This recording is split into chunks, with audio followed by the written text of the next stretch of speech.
Hey guys, today we're going to learn on how to check someone's Instagram account with a photo, and all you have to do is to access our reverse image search, which is here at our website, here at this camera icon, or we can just count our web browser and access it here. From there, I'm going to tap on that camera. And then let's see, we want to know this guy's photo, or we can choose another one. Since I did put this one as my Instagram profile picture, it's decides to search for it. As you can see, he has told me that there are no, or just told me that the results for people are limited and we should try searching a larger area. So I'm sorry to disappoint you, but there's no way we can search for someone's Instagram who using their photo by the use of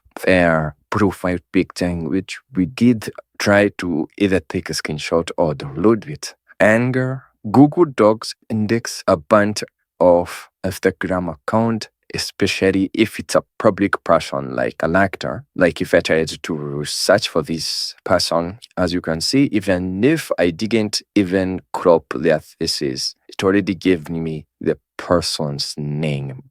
And it has given me multiple pictures since this person is called Slade and she's an artist. But it's indivisible, a pirate and a normal person, we won't be able to track them. And thank you guys for watching this video. Please do like, share, and subscribe, and I'll see you guys on your next video.